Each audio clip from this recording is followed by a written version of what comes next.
Welcome to Man Down. My name is Ted Knutson, and we are here to fuck up in your life in the best way. Or we're here to be tortured by our producers who have asked us 21 questions that we had to answer on the fly. So you're going to find out what a guilty pleasure is that Patrick refuses to feel guilty about. You're also going to find out fictional characters that we irrationally relate to. And you're going to find out why I have an aversion to horror movies that I have had since I was 10 years old. Stay tuned because it just gets better than that. I feel like I always have this negotiation with my wife. This is the thing, like the temperature at which I would be willing to put on our air conditioning unit is much lower than it is for her. And then she's like, the air conditioning unit is drying me out. So I'm like, why don't you just fucking moisturize more then, hun? Or produce more sebum. Dominate your sebaceous glands in the way that I do. But yeah, anyway, there are times during the summer when I go in this bathroom in the loft, and while I'm brushing my teeth, I had to have this attached to a tiny little desk fan that I was just holding in front of me, like with this battery block in my pocket, just so that I didn't pass out while I was brushing my teeth in there when it was like 38 degrees. There's so many instances in this podcast, unlike the other podcasts, where Patrick will say something and I'm just like, I'm not going anywhere near that. Like you can own that by yourself. I'm going to be silent. In the other podcasts, like it's often me that is there. Yeah. And one of the nice things that people said at the meetup, partly was that they were actively introducing Man Down to their wives and partners, which I thought was like wonderful and heartwarming, and that they were comfortable doing it is sometimes I have some questions about that, but nevertheless. But then also like their favorite parts of the podcast were the B-roll, and the fact that the B-roll then became its own podcast was something that they really loved. They're like, I just don't get personality from the other podcasters that I love, and I'd like to see more of that. So unfortunately, that's what you got here. I had a conversation with a bunch of friends the other day about having coke snorted off your dick. And I don't mean yours specifically, though obviously it was yours specifically. I mean, did you take a poll? One's dick. Were you No, polling? because the problem was they were all women. So they were just like, would that be fun? And I was like, I think it would be silly not to do it at least once. Like, sure. Like that's crazy. It's just like it's right here. I mean, I guess it depends on the angle that your dick takes when erect. Like, because does it provide a flat surface? Yeah, you gotta get a spirit level on that. Motherfucker. Is it wide enough in order to maintain a line? Is that what we're asking here? I think it's probably always going to be wide enough to maintain a line. Really? Like, surely, but can't do it while it's flaccid. Clearly, but some people have like kind of like dicks that go up like periscope dicks. And some people are just like pure like level, straight out pointing towards the horizon, like a Kevin Costner dick. Are you repeating the conversation verbatim here, or is this the way that you went with it and they just sort of sat there looking at you in horror? No, this is a retelling. This is like at the time. I mean, no, I can't really remember how it came up. So are your friends living vicariously through my ridiculous life at this point? Is that what this is? They were not living vicariously through it. They were deeply disturbed by it. But then they were talking about, okay, but what happens afterwards, And one was like, but obviously then I guess you have to like lick off the remaining. And I was like, but I guess it would also cause a tingling sensation if you then had sex. Like, so we were going through all the different permutations of it. But also surely you'd have to, if say you had a shower before sex, you've got to make sure your dick is really dry before the cocaine gets applied to it. Otherwise it's going to form a sort of paste. It's very important. I agree. Anyway, I've got a lot of questions is what I'm saying. So if we've got anybody listening right now, who's had a real cokey dick, then please get in touch. I've got a lot of inquiries to make of you. Speaking of questions, apparently we are being bombarded with questions today. We were originally going to do an entirely different episode, and and our producers have decided that they were going to source questions both from their general knowledge and from you, lovely readers.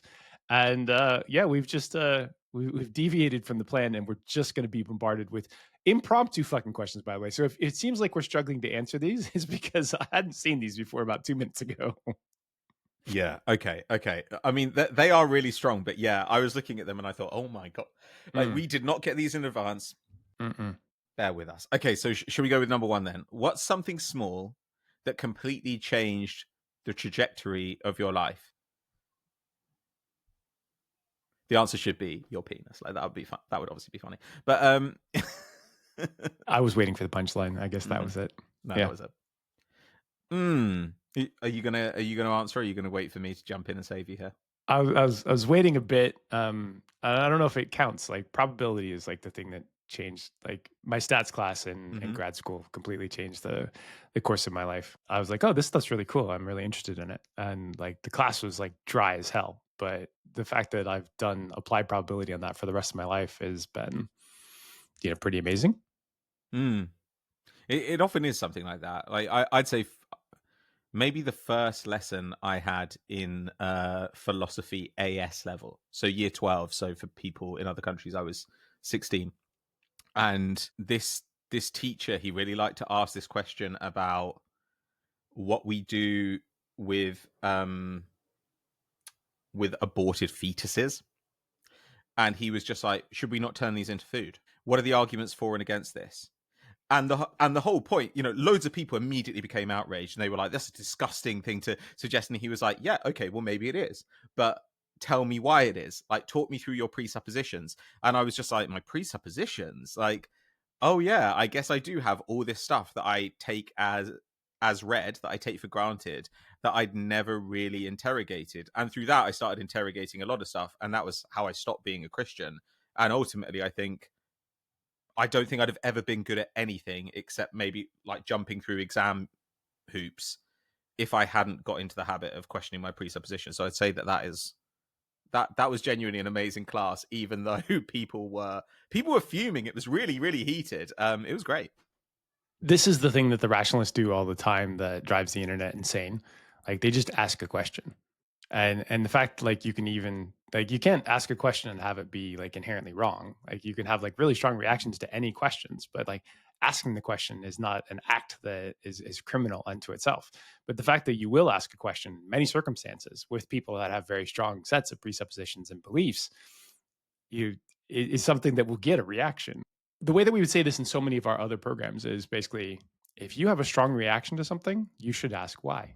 Like, and where does that reaction come from? And let me follow the rabbit hole. And sometimes it leads you to actually like unraveling something that you didn't want in the first place. It just exists inside of you. And like, well, fuck, how'd that get there? and that those are like amazing revelations. So yeah, no, it's really cool. Yeah. And a guy asked me actually at our meetup the other day, he said, he said, do you and Ted ever disagree on players? And I was like, yeah, sure. Like not that often, like really strongly, but sure. And he Colin said, was the most recent one. sure. And then like Rafinha a bit last summer, which I remember because I felt right about it. But he was kind of like, but if you're looking at similar data, then how do you arrive at this thing? And I said, well, I think I'm maybe looking at the data and thinking, do I like this player? Do I think this is a good player? And Ted might be looking at it because you've worked on the club side and thought, is this player going to be useful to us over the life of his contract?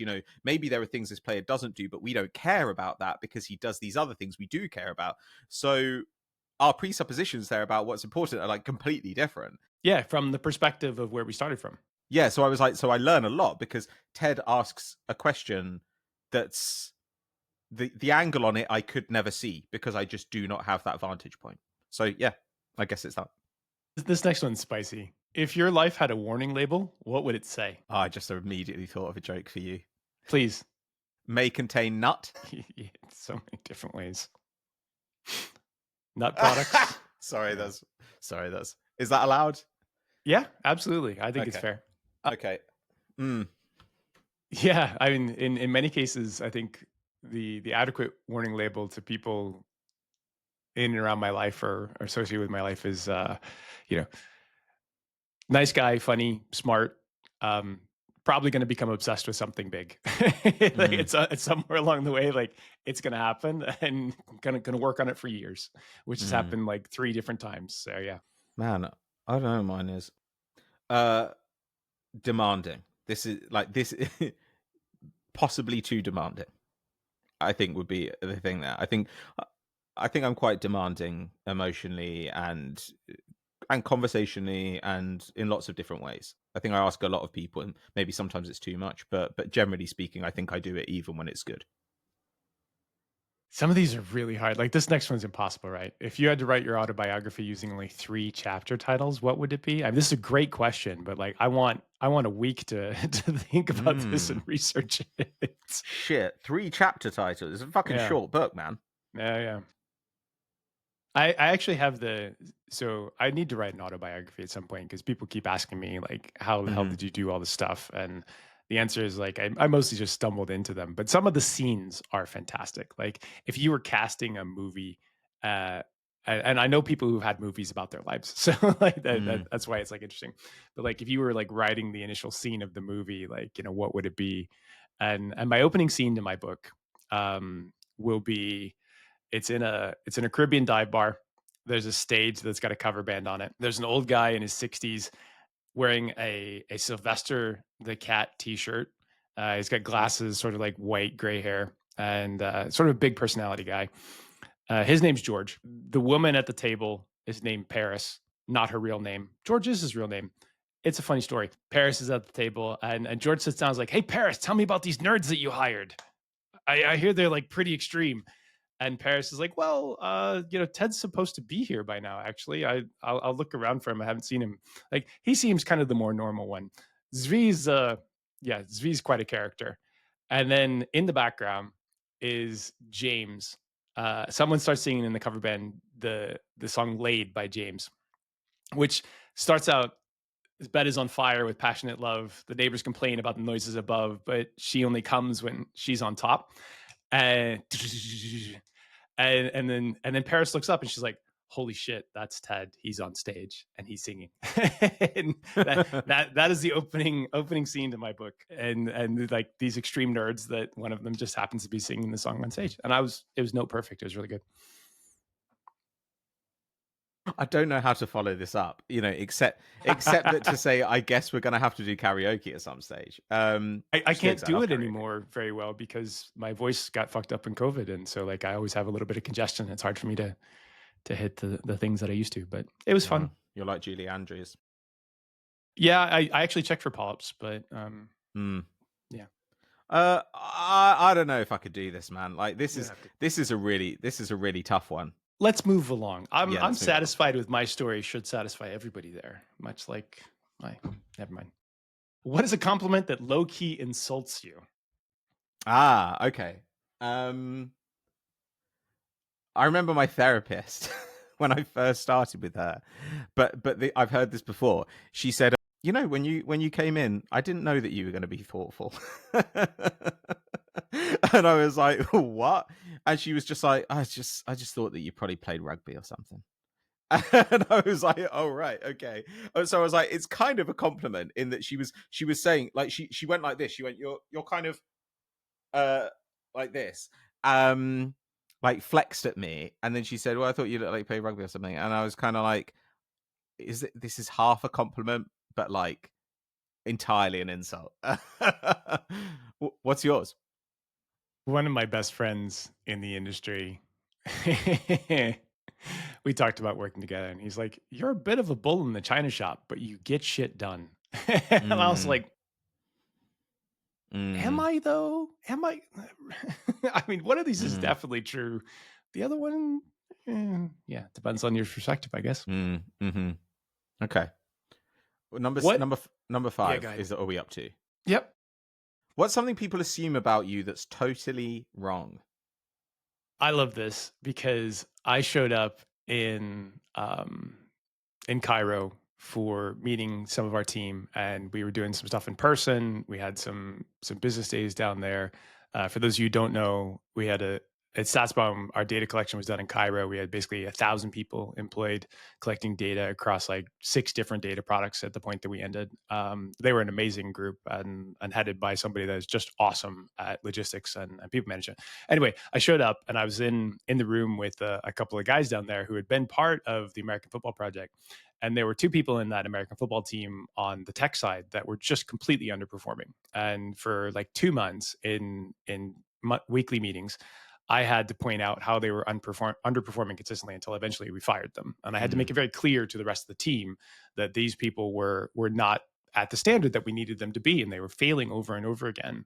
So I show up in this room, and like we're having these conversations, these chats, and like they're very relaxed and positive. And I come back, and one of the guys in there is named nicknamed Bob. He's like, "You're a lot nicer than I thought you'd be." Mm. But I think that is true. I think that is true of you because you are. I think the bull in the china shop thing, it goes to the same thing, right? Which is that you are blunt. Direct and blunt, absolutely. Mm. But being blunt is like, I don't know. So I guess sometimes it depends how you do it. But usually, being honest with people about what you expect from them, I think, is overall the kindest thing. Which I think is your attitude, generally speaking. You tend to let people in on your decision making process. I think. It's that. Also, as CEO, you do not have the same amount of time as other Sure. people do in I order to guess. soften everything and make the communication as easy and gentle as possible. You literally have to cut through all the bullshit, make all of the things you're trying to communicate as clear as quickly as possible so that you can keep the momentum going. And one of the things that kills companies, and especially startups, is moving too slow, because moving too slow is a cost factor. Like time is money there. And the longer that you're in the negative of not making enough money, like the bigger the costs are, and the more likely you are to fail. So Hmm. yeah, people often think that I'm mean, and especially in the rest of my life, I'm not. There will be occasionally times when I'm more direct, even in my personal life, than I mean to be, when I get a little bit aggravated, a little bit excited, a little bit upset. But in general, like I do try to err towards kindness. It just doesn't always play out the way that people expect it to, based off of cultural differences. But I think that's a better word than nicer. You're nicer than I thought you'd be. I'd say like you're warmer, I think, than I thought you'd be. And actually mine is the same one here. Like because I was on Football Daily for so long and my role on that was kind of like, well, it was also who I was, but people would say stuff and I'd say no, that's stupid. I don't agree with that at all. And I knew those guys really well, so it was okay, and they wouldn't be insulted by it. And if they'd been insulted by it, I would have been really mortified and tried to repair it.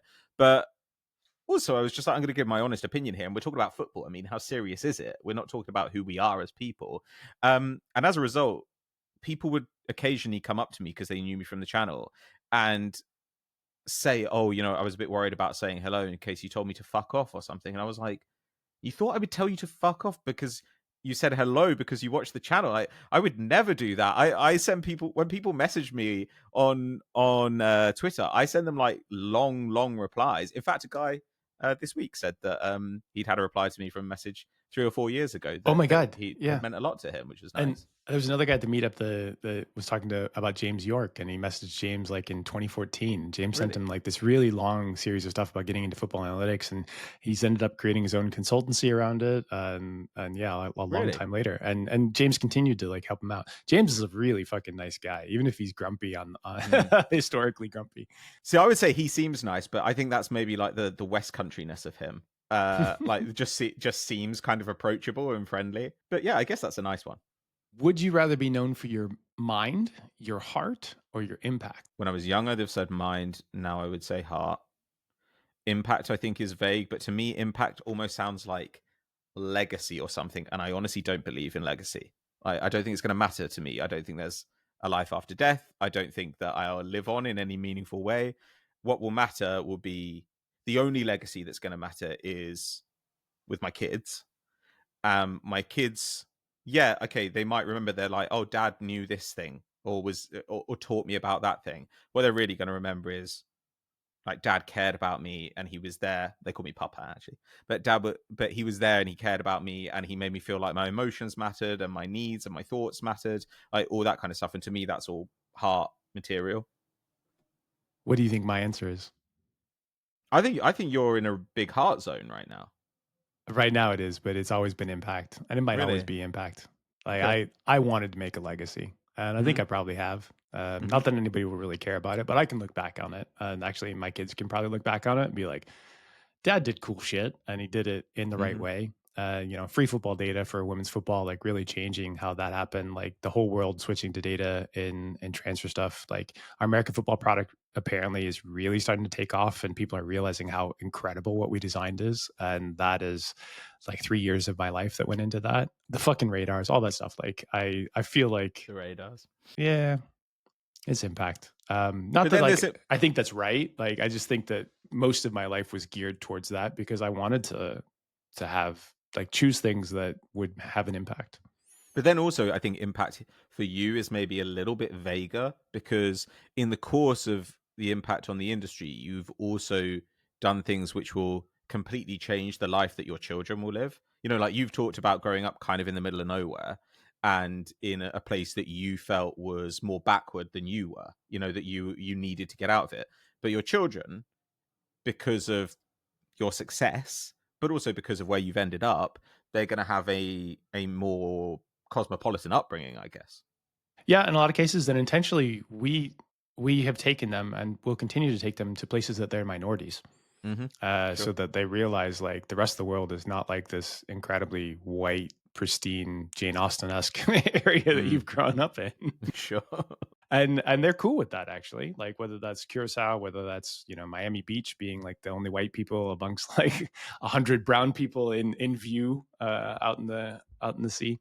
So yeah, I think it's important for them to actually get attached to the rest of the world and not realize that this is all that it is, or you should expect it to conform to this tiny little area you grew up in. You sound like my dad. My dad was really insistent that because my parents worked with people in the favelas um when they were younger, you know, my dad was really insistent that we went to the favelas when we went to Rio. And he was just like, you need to see the way that people behave when they don't have very much. You need to see what poverty looks like because you've never seen poverty. He was like, poverty kind of exists in the UK, but there are limits on it. Mhm. There are other places where there are no limits on poverty. And yeah, I don't know. I do think that was instructive. I also have this conversation with people and like my therapist among others, and they're like, did your parents have money when you were growing up? Like, no. Like my parents, they different periods of being out of work, like a very handicapped child that then like time and energy all went towards that, correctly so. And so they're like, oh, so you're basically like self-made. I was like, oh yeah, when we were young, like we were poor, and actually when I was a was I when I first got married, like I was giant credit card debt and no money and didn't have a job, and came out the other side of Mm, that pretty quickly. But like that was a time period where, much like everybody else, like no money in the bank and debts, and like how are you gonna keep going? And that sure. was that was a few years. So been that way. Didn't live, on the edge, but like everybody else. So have all of those all those habits. I like this next one. This one's good. What's a guilty pleasure you refuse to feel guilty about? Gossip. Gossip. Oh, okay, that makes sense for you. As long as it's Mine not malicious, you know, so long as it's not like you're trying to like get everybody turned against someone, then I think gossip is a normal human impulse and it's super fun. I refuse to feel guilty about my musical taste. I love tons of music that is totally cheese and guilty Yeah. pleasure, and I'm like, it's just great. I like all good music. Hmm. So, I mean, obviously, we've already touched on some of your cheesy music taste here, but like, where does your mind immediately go when you say this? Well, I've been like a girl pop fan for ages. Hmm. Absolutely. When when there'll be shows these days, actually Tokyo Vice has a moment where I think they start singing Backstreet Boys, Yeah, they and do. and and I was like, yeah, like it's just like these are fun stuff. And actually, the scene in Brooklyn Nine-Nine with the Sure. Yeah, lineup, yeah, yeah, like it's yeah, yeah. perfect. It's perfect, and everybody knows this fucking song. So yes, I will absolutely both enjoy like the incredible sort of vocal crooners like a Celine Dion, that people like, oh, Celine Dion, and Damn. now it's like much more acceptable. Adele, Kelly Clarkson, but also yeah, I'm happy with Sabrina Carpenter, and I've been a Taylor fan for like well over a decade.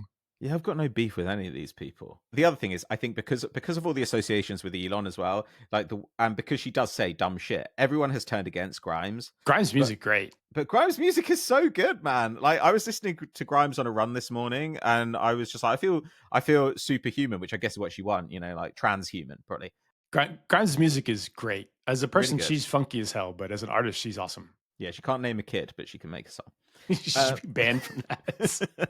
Okay, 8. What's one habit you think makes relationships last? You go first. You're at least counsel adjacent here. Compassion. Like, I mean, compassion is the in any list of virtues, compassion, I think if it's not at the top, it has to be near the top. But in your relationship, more than anywhere else, you want to be able to try and understand where somebody is coming from and give them the maximum grace for where they're coming from. So like compassion and empathy, I think those two things Yeah. are married there. Like you Yeah. have to be able to turn into the other person's perspective pretty well. Yeah, but but the thing is about empathy, I think it's just so hard. You know, like now you see all these people online who say, like, I'm an empath, and you're like, no one is an empath. That's not how it works. Empathy is something you really have to fucking work at all the time. It's literally my job and it requires effort to do. And if you start thinking that you just do it automatically because I'm an empath, you probably aren't doing it. But yeah, I completely agree. Like, it's compassion, I think, encapsulates like all of this stuff, like loving kindness, grace, empathy, but you could put anything in here. You could put listening in here. I think, you know, what comes to mind for you? Honest, vulnerable conversations like Mm-hmm. that also have compassion sort of woven into them. Like Mm-hmm. where you're like, look, I have to tell you how I feel, or I want to tell you how I feel on a regular basis. What I think gets people into trouble is they just like keep it away. They don't sort of have the conversation about, hey, this is how I felt after this thing, or this is how I felt lately, or this is how you've made me feel lately in like a really good way. And Mm, like the good stuff is really important to tell them, like not just the bad stuff. Being overwhelmingly like open to that stuff, like it does open you up to more hurt potentially as well. But the result is that like you end up with the relationships that do last are incredibly strong and deep, and that's mm. what you're going for. Yeah, I think a lot of people grow up thinking that they need to be as easy to love. They need to be as likable as possible. There shouldn't be any friction, and that means that they sacrifice all these parts of themselves. They sacrifice like true honesty about who they are, so they never really get seen by anybody because they are a facade, like an attractive facade for the person in front of them. Yeah, you want to make yourself seen. I actually went into a potential job this past week and I was like, you know what? We're going to have this conversation. I'm going to start this off in a really weird way. Like, I'm going to give you all sorts of reasons not to hire me. Like, because if you hire me, you need to know what you're getting into. And I don't want to waste anybody's time and I don't want to waste my time either. So, like, I don't want this to be a fucking surprise and you guys be like, oh God, this turned out horrible. Like, if you're gonna take me on board, you're gonna accept everything that I would possibly be. Mm. and, and you need to know that up front. What fictional character do you irrationally relate to? There's a lot to unpack there. A Yeah. character I relate to, but it's irrational that I relate to them. What, I guess because they're not really like me, or because they're bad, or I don't know. This is a tough one, Ted. Yeah, this is really hard. Uh the first thing I thought of was Tom Cruise's character in Tropic Thunder. Boy, oh boy, boy, oh boy. What are you Les talking about? Les Les Grossman. You're exactly like him. Shut up. Fuck you. Go fuck yourself. Oh God, shit, man. I don't know. Ving Rhames in Mission Impossible. Get out of here. All right. When did Just you last he just loves to surprise dress well. He loves to dress well. That's it. Fair. That's fair. When did you last surprise yourself in a good or bad way? Oof. In a good or bad way? I feel like I surprise myself in a bad way constantly. Yeah. I'm like, oh, I'm shouting. Like that happens quite a lot. Sometimes, you know, I'll get in a conversation with my wife and then I'll say, so we had a disagreement the other day because she was like, we can go for a coffee, but we need to leave at like 10 on the dot. Okay. And so I was ready at 10 on the dot and she was still on a call and it went on for another few minutes, but I could hear it and it was bullshit. You know, it was just like chatting like, oh my God, how are you? And Is then she an English person that can't get off the phone? I don't know. Yeah, she's just like, I don't know if it's that. Sorry, continue on. Don't let me derail you. She then had to go and like do all her jobs, like get all her shit ready to go and everything. By the time we leave the house, it's like almost quarter past, and I was fucking raging. But I was like, I'm raging about the issue. Like I'm not like angry with you, but this is the issue. And she was kind of giving me the, I'm sorry that she was like, if I'd known it was going to annoy you so much, then I wouldn't have done it. And I was like, hang on, so you only wouldn't do it if the consequences are sufficiently bad for you not to do it, not because it's bad in itself to treat my time like it doesn't matter. We went through loads of rounds of this, and she was like, you're already angry with me. And I was like, no, I'm angry about the issue. I'm angry about the issue. And eventually she like said, well, I'm sorry for this. I'm sorry if it made you feel that your time didn't matter. Like, that was not my intention. This is what was going through my head. And I surprised myself that I was being honest when I said I wasn't angry with her. I was angry about the problem, because as soon as she gave me the apology the way I needed to hear it, I was like, yeah, I'm fine. I'm completely fine. We're okay. And I hugged her and I was just like, I just needed to resolve this issue before we can like have a coffee together. It's too irritating. But I surprised myself that I wasn't that pissed off, because normally I am. Yeah. So I was talking to my therapist yesterday and I was like, I'm so frustrated and so fucking bored of Mm. myself, like not being able to just move on from everything in this breakup. I'm so bored. And I'm so sad that I'm fucking boring you. She's like, you think that I'm bored? It's like, no, I think you're doing a great job. But I'm so fucking bored of myself. Like, why can't I do this faster? And it in most of my life, I'm very relaxed about things, and I've really downshifted from like wanting to do things really fast, and like I don't kick ass anywhere with people. Like I'm past that for now. But this is the one area of myself where I'm just like I disgust me, and I'm so sick of it, and I find it a little bit surprising. And I need to just relax and accept it. But it's Mm. there are these things where I will not settle, and I've never done that, and I'm not good at it, and so yeah, it's that. Mm. But your way of solving problems does also tend to be to go at them directly. Thank you. And this is one that doesn't necessarily respond to that, right? No, there's an interconnection of this whole fucking thing, which is that I have a dark pattern with my dad where like I wanted to earn his trust and his Mm. love and this and that and the other thing. And then one of the ways that I've worked through my whole life is by, problem solving. And I have a brain that like will work and chew on problems the whole time.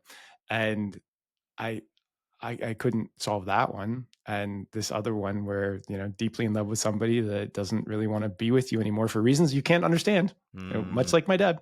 But like you think you can still solve the problem. And so, Sure. yeah, it's just like, why can't I just put this down? And I'm like, well, I know why I can't put it down because like my brain's fucking wired to do these things. And it's been awesome at doing things in ways, but there are some problems that are unsolvable. And yeah. Mm. So And I this is guess, a way back at the beginning. It's like a warning label, right? Like I'm going to become obsessed about something at some point. It's going to be big.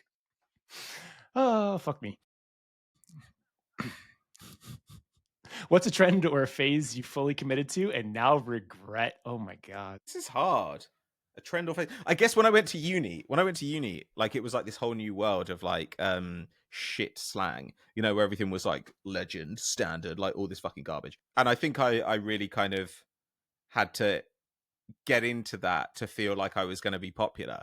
And I actually think that it did the opposite. You would have conversations with people where you were talking almost exclusively in kind of buzzy phrases, and you were never really connecting at all. And actually, a load of guys I know have talked about this, where they say, "Oh, in my friendship group, we sit around and we just like quote films that we've seen."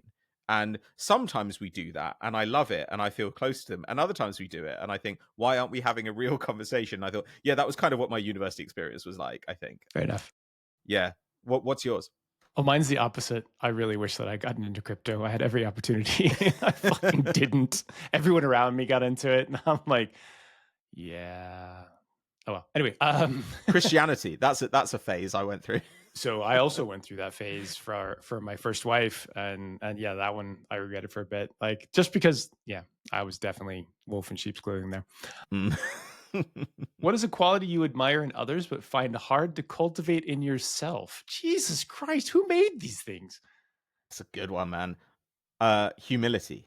100% humility. Like I've got a certain kind of it, but the kind of person who just says, "I don't understand that. Can you explain that to me? I don't know anything about that." Those people I find amazing because I never think they're stupid, but if I imagine saying it myself, I think I will sound so fucking stupid if I say that. And the other one here is patience. I've always been impatient. I've been impatient since I was a baby. I remain impatient. I'm just like skip to the end. When I see somebody else who can who's happy to let things flow at their own pace, I find it's like watching witchcraft. And both of those have been very, very high on my list of things. Yeah, what you do actually. So like being able to sort of sit and listen to people's problems and help them through it. Like it's not interesting to me. Like well, here's the thing. It is kind of interesting to me, but I can't do it to the degree that you do. Like anywhere close to that degree. Like I do not have volume of that. Like I can do it once in a while. I do it for people I really, really care about. But being able to do that as a broad trend and really be helpful for people in that way, like I find it impossible. Like I can't make my brain fit into that size box. Do you think that it's that the further you get away from being a CEO in such a high pressured situation that maybe it would come back, or do you see yourself as being unable ever to have the capacity for that? I think For the I volume of it, I mean. I think I'd be unable to have the real capacity to do it. Like, like 5 patients a week I might be able to do, like, Hmm. 1 per day or something like that. Like that's a thing that I could do. But yeah, it's hard for me to like really. But I did grow to be patient. And I think that shocked me. I think it shocked people that knew me more than that. This next one you should read, number 13. What's a surprising thing on your bucket list? Hmm. Come on, Theodore. What have you got? I don't know like that anybody would be surprised by any of this shit. So like that's the hard part. I want to move back to the US. I think that Really? No, that yeah. surprises me. Okay. But is this because you love California so much that I assume you would just want to be there all the time? It's that in New York. So most of my best Hmm. friends are in New York. I feel like New York's a much better place for like the friendship levels for me. So a bit like talking in our earlier shows about male friendship stuff. Like if I could Sure. just solve that without the energy, but simply by moving, like, Mm. Yeah. that'd be nice, wouldn't it? Or California though is like a lot about lifestyle and but like I have all sorts of problems with the United States. Don't get confused about that. But some of those areas are beautiful and stay that way kind of year round. And now that I realize how solar powered I am, like it's a pretty big deal. But it'd Mm. be far away from my kids and it'd be far away from football. And so I think that maybe I never will, but it's on the list. Mm. Okay. I think that's a good one. That did surprise me. I would like to whitewater raft on the Zambezi. Wow. That My sounds dad, dangerous. I know my dad, and I'm not into danger. I don't enjoy it. But my dad's from Zimbabwe, and my dad always said he wanted to, he'd been to the Zambezi, but he always wanted to whitewater raft down it. And now I think, he's too old. He's 70 this year, and he's still in pretty good shape, but he was like, I don't think that I'm gonna do it at this stage. And I thought, well, I would quite like to do it. And also I've never been to Zimbabwe. Like it's been hard to go to Zimbabwe since I was born, for obvious reasons. But going to Zimbabwe and going down the Zambezi, and on the Zambezi as well, you get crocs at the top and sharks at the bottom. Like it's interesting. So I would love to experience that. I think that would be great. And I've been to South Africa a couple of times, but I don't know, for whatever reason, getting on Zimbabwean soil has always been something that I want to do, even though I'm not really that kind of thinker. Mm. I wish you the best of luck in that. Thank you. You can come. Um, okay. Number 14. If you could steal one person's creative brain for a day, whose would it be? That is fascinating. Mm. So someone I know, I would say like Nat James. He's the guy that helped collaborate with me on most of the StatsBomb visualizations, and he has the most beautiful but extensive sort of creative design brain that I've encountered. Like he just like he would give us like 20 options for stuff. And then we would need to like narrow it down to the ones that were acceptable. So like he would just go so over the top in what he would deliver. And then we'd be able to hone in on the ones that were like the very, very best. He was an incredible person to work with. That's interesting. What do you imagine it would do for you? I can't draw. I can't do art. Is it aphasia? Where you That's can't see images inside of your head. no, that's no, aphasia is about speaking. I can't remember what it's called, but yes, I know the thing you're talking about. Yeah, so like people are like picture an apple, and I'm like, I can see a photo of an apple, Hmm. but I cannot see an apple by itself, like as a created thing. And I always thought that was really, really weird. Fascinating. It is really, really strange, and I never realized it. So that's a strange one. That's cool. So you'd see the apple. Aphantasia, sorry, is what our producer says. Yeah, Aphantasia. aphantasia. Yeah. Okay. You know that the cheating answer here is to say my wife's, right? Okay. Like Is that true though? my wife's an, but it would be interesting to know how she approaches it, because also my wife is good at parts of writing that are alien to me. It just Mm. seems to kind of like pour out of her in a really interesting way, and I think there is inspiration there. I think I can do craft parts of writing, but the inspiration part of it is like she has it. She just has it, and that's fascinating to me. But then I guess there's someone like Ted Chiang or Borges or someone like Ted Chiang wrote. He wrote a collection of short stories, and one of them was made into the film Arrival, which is obviously amazing.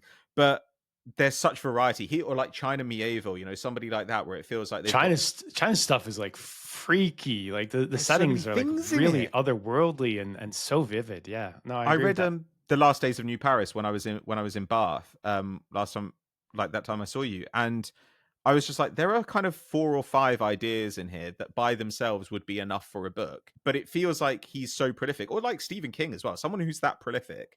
It'd be fascinating to get inside that mind where it feels like the ideas are queued up like shark's teeth, and one falls out and the next one just rolls up and takes his place. He's been canceled, but Neil Gaiman's stuff is also like that. Sure.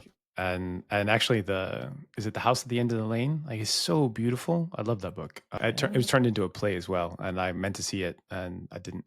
But my other answer would be like writing songs like Zach Bryan. I think Zach Bryan's like really vivid songwriter, super poetic, and like I would quite enjoy that. But you could take that and say Aaron Dessner or The National, or like there's lots of different ones where I love the the tapestries that they create through music songwriting. Sure. I think that's great. It would actually be fascinating, like, because I can play a bit of music and I can sing in tune, but like to be able to see music and the way it slots together in the way that a great musician can, Yeah. that is again something that I just don't have access to. And just to be able to experience that kind of like Beethoven thing, or just to be able to look at like a sheet of paper and hear the music even Mhm. would be so crazy. I would love to have that. That sounds like having a superpower. So if you could meet any historical figure, who would it be? Would it be Beethoven? Nah. No. Though I do think I'd get on with him. Did you ever hear about the letter that he wrote to a prince? He got in some beef with some like minor aristocrat, and and they were swapping letters back and forth. And this guy said like, "How dare you talk to me like this? I'm a prince." And he said, "There are many princes, but there is only one Beethoven." He's right. And I was like, Like "Fuck yeah." we don't remember any of those fucking princes, but we remember this guy. Yeah, and they're probably inbred as well. Who among us? One one historical figure. I hate this question. Let's move on. What skill do you wish you had? I mean, it would be. I wish I could speak like any number of languages, but I know I am actually good at languages. I just am lazy. I haven't just. So I think the music thing more. The music thing is the thing you can't cultivate. You have it or you don't. So that kind of ability to visualize music, perfect pitch, all that stuff. I would love to have a bunch of that. I just want to learn to play guitar, which is on my list for the next year. So that's the one thing that I really want to do. I want to learn to play so I can sing with my girls and to cute. accompany them. Yeah, exactly. Wonderful. I've wanted to learn to play for myself for a long time, but now that I have like a higher goal, like maybe I can actually get off my ass and achieve it. Mm-hmm. Okay, cool. What's your favorite city/country to visit? That's the next one. We covered this. New York's my favorite city in the world, but Mm-hmm. Northern California is basically like the most beautiful place I've ever seen across all of the different phases of it. So, and it's not to say that there aren't other incredibly amazing places. There are. I'm not an Americentric person around this. Like I've been to awesome spots. Vancouver, actually.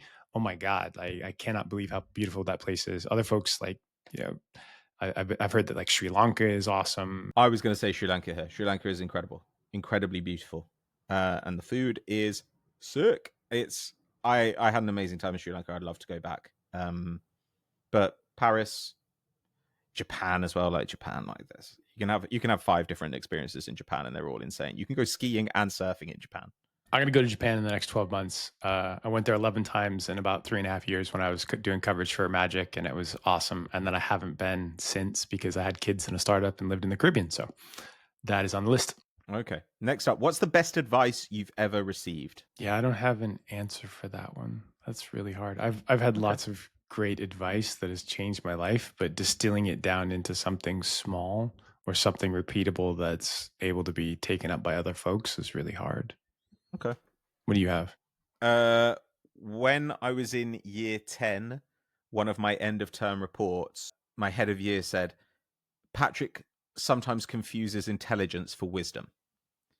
And I was like, fuck yeah. Like that really hit. Like, and I still think about it all the time where I'm like, I think I can win this argument maybe, or I think I might be smarter than this person, but actually they're right. And I don't know what the fuck I'm talking about. Like that. I try and remember that one, but that's a tough one.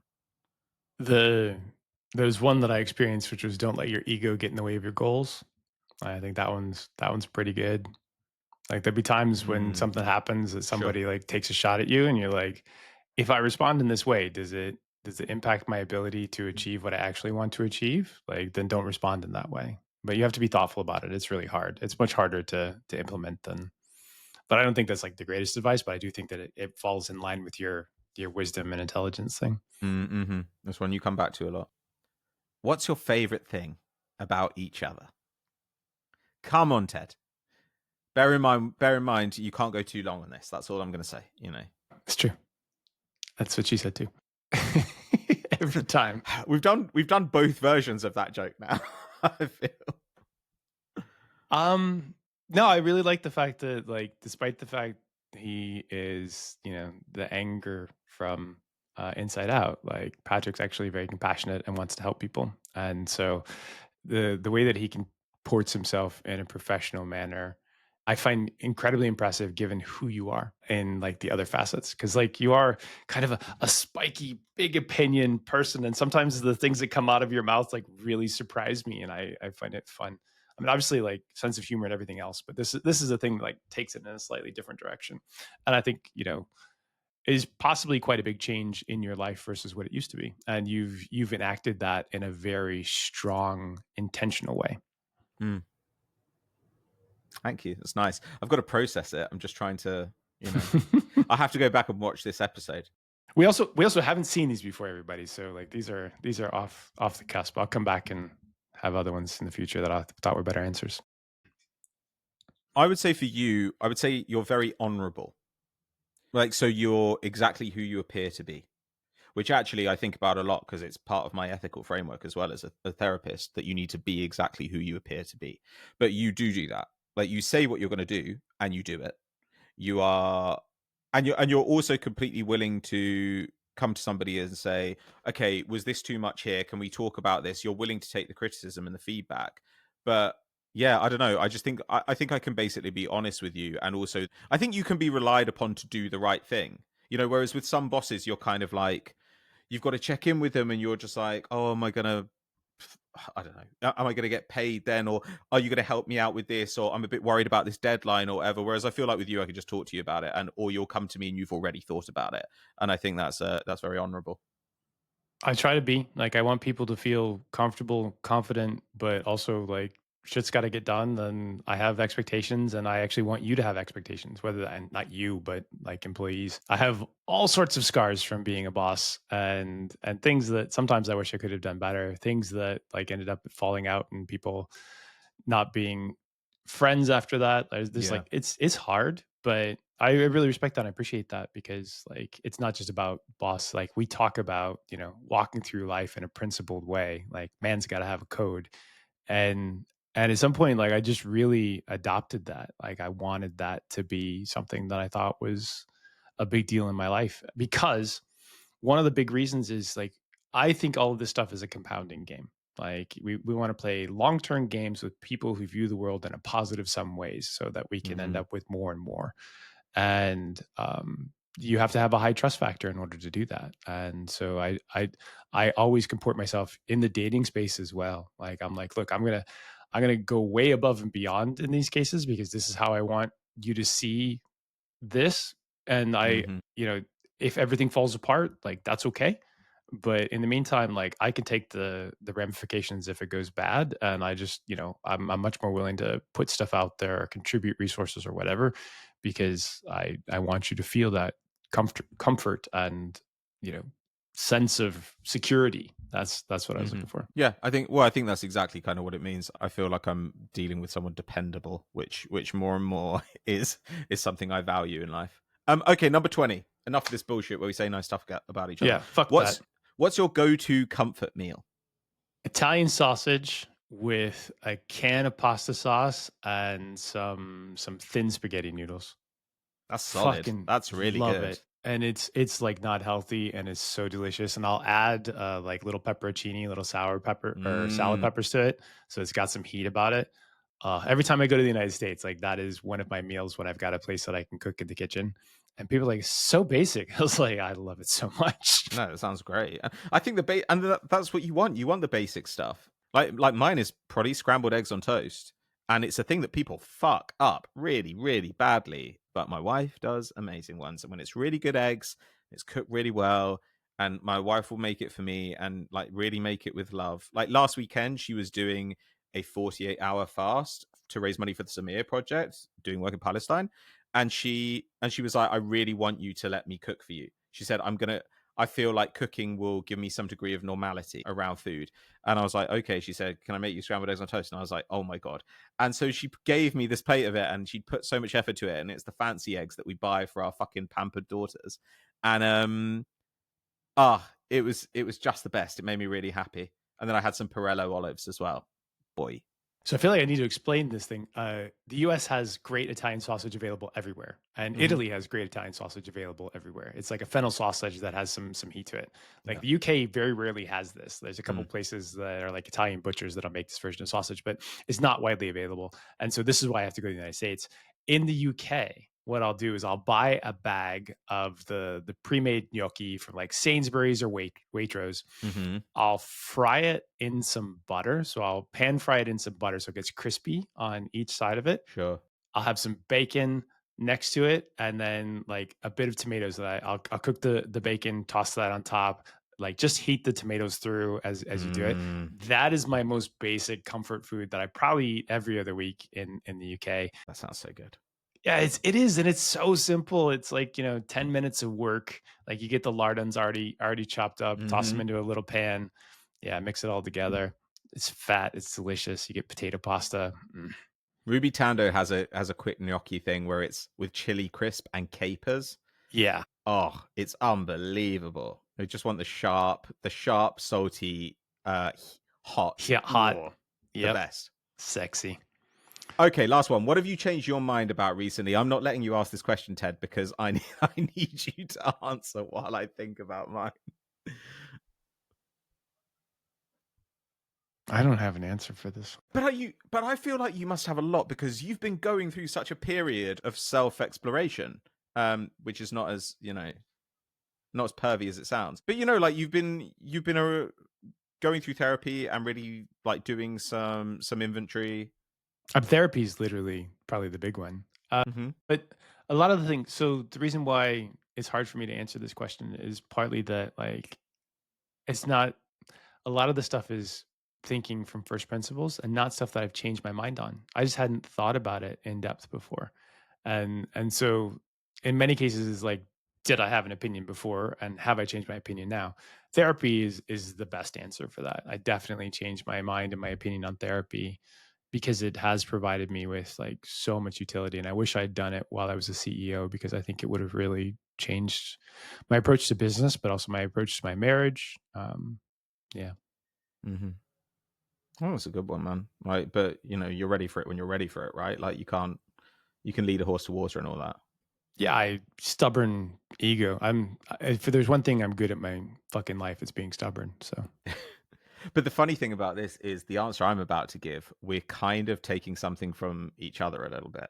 Because you're talking about therapy. And I would say mine is like leaning into my work a little bit more.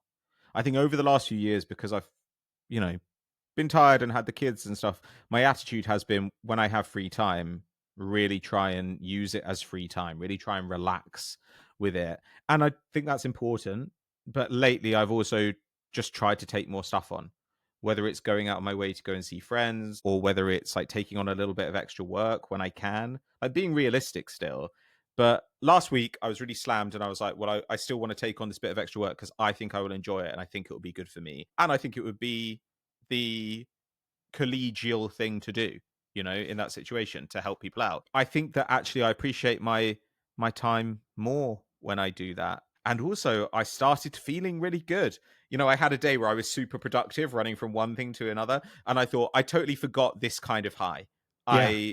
I haven't had this kind of high for a while, because therapy, even when it goes well, it's quite draining. But doing a bunch of different work and then like really knuckling down and working hard on something, I was like, you know what, this actually does feel good, and I'd cut myself off from this kind of pleasure. So I think sometimes working harder when you're tired can actually be kind of good.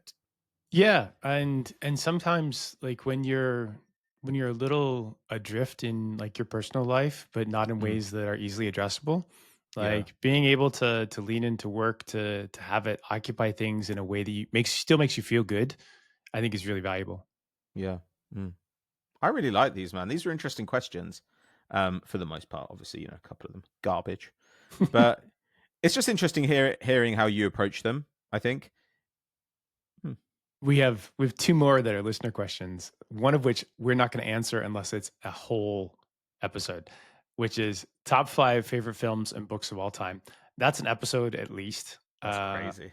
I can throw a bunch of things on there quickly, but yeah, I kind of reviewed the comedies recently, and so like Princess Bride, Groundhog Day is on there, Bull Durham's on there, um, and then you sort of end up in a bit of the sledge. I know L.A. Confidential's on there.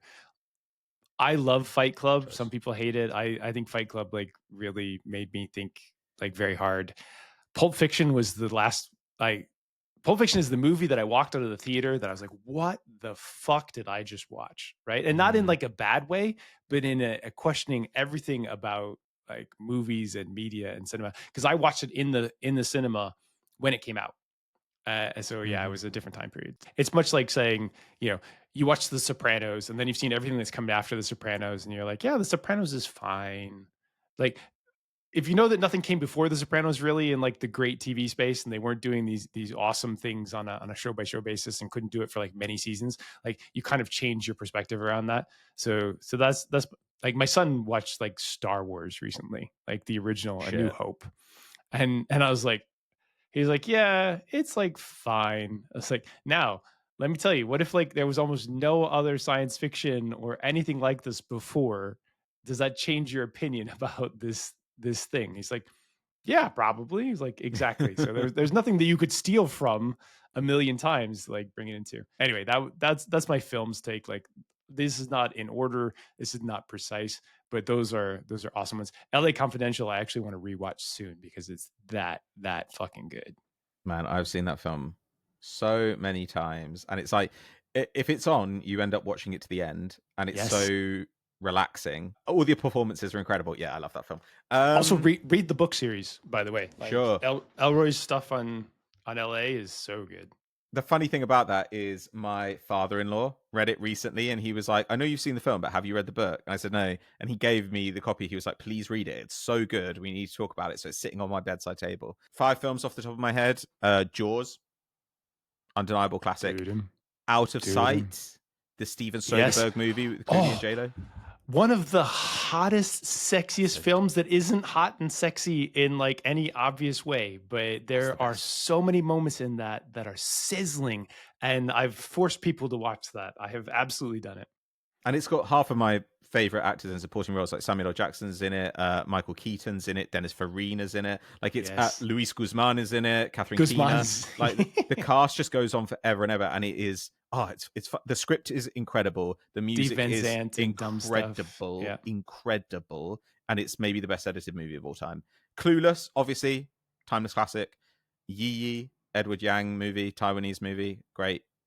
I need one more. Oh, if people haven't seen Sorcerer, the William Friedkin, so William Friedkin, who made the French Connection and The Exorcist. Not seen Sorcerer. Oh my god! So it's based on the Wages of Fear. So it's like this bunch of guys. They need to transport wet dynamite in lorries through the jungle somewhere in Central America, I think. And basically, and it could explode at any time. This sounds incredible. It is fucking incredible. It's so good. It looks insane. It's the tensest film ever. And oh my god, there's a scene where they go over a rope bridge. in the rain.